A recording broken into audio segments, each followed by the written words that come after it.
that was probably a little more about air conditioning than you wanted to know, or the refrigeration cycle. But there are some other aspects of the architectural or the environmental discussion about refrigeration that I think is well worth our time and investigation. One of them is the idea that air conditioning is kind of ubiquitous. It's especially in these days of climate change and climate extremes, the ability to air condition spaces during heat events is life saving. But it also has a downside to it. This is a link to an article about this idea about air conditioners and the negative effects of not using natural air conditioning or cooling systems, natural ventilation, shading systems. They'll all be topics for discussion during studio projects to be more better environmental stewards of our planet. So this is a link to that article. But you can imagine each air conditioner here is actually rejecting heat. Out of the backside of the air conditioner comes warm air. It's the heat that's been removed from the room. And it also ends up warming up the exterior of the planet. So it's not a significant overall effect, but it has a cost to it, especially in cities. The heat that's rejected goes out to the city streets. The city streets become more uncomfortable and unbearable because they're rejecting the heat from the interior of the buildings to the outside of the building. So this idea of a heat island or cities becoming hot spots, an important consideration when we use air conditioning systems, where they're vented, where the heat is transferred to. They also consume electricity, so they require energy, and that has a negative side to it. So we continue to be in this cycle of trying to fix problems and creating new problems. So this article is hyperlinked, and I just checked to make sure that article is still live, and I would invite you to read it.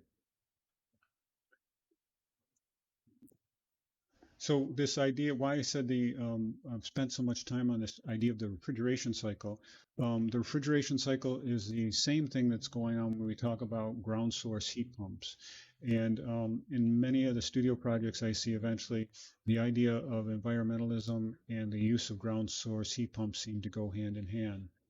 I have specific reservations to that. I'll try to describe a few of those. But basically, what's going on here in these systems are we are using the natural heat of the earth or a ground source of water, the heat that's in it, to pump it into our buildings if we're in a heating cycle. So inside of this device here, the ground source heat pump is a refrigeration cycle. So we're either rejecting or absorbing heat to the ground and then moving it in or removing it from the building. So we're pumping it in one of the two directions. And the ground is a great source for that because about 10 feet below the surface, the temperature of the soil remains about 55 degrees year round. So we always have a great source of heat or a sink of heat, a place to put that heat year round. So this always becomes an attractive choice. Now, a better understanding of what's going on here is heat pumps are valuable for their environmental concerns because they are efficient.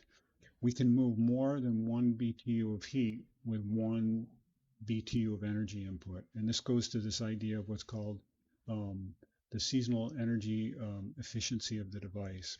So why this becomes attractive to architects and people concerned about environmental issues are that if we put 1 BTU of power in, we may get 3 BTUs of heat transfer out of it. So that looks very attractive.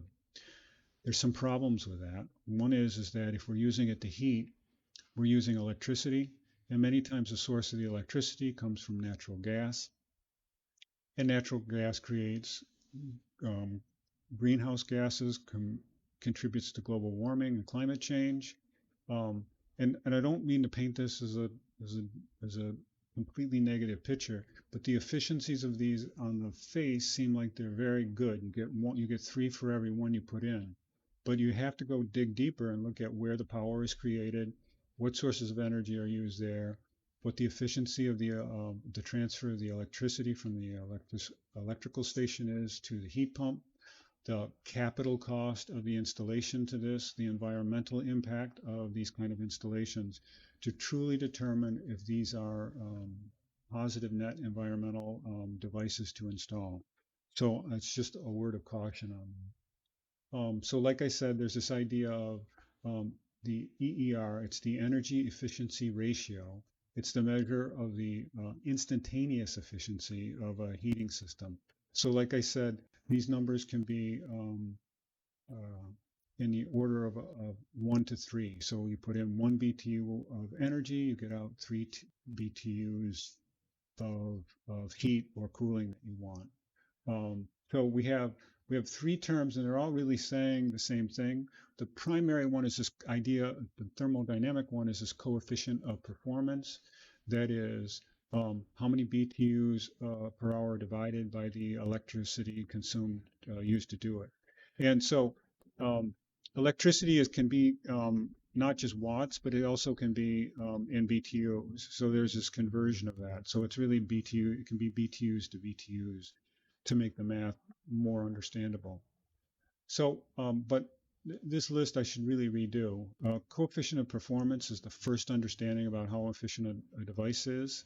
Um, but this energy efficiency ratio is actually the next level of detail of looking at how it performs. And that's to look at, so coefficient of performance is the theoretical performance of it. The energy efficiency ratio is the actual performance of the equipment itself. Once you actually make it, you deal with the inefficiencies of heat transfer. And then the broader one, and the one that's most important to architects, is the seasonal energy efficiency ratio, because that looks at the fact is that it's not always working in the best temperature climates available. For instance, during the heat of summer, it's not it's not rejecting heat to 70-degree air. It might be rejecting heat, the air conditioner, to 90-degree air during some parts of the year.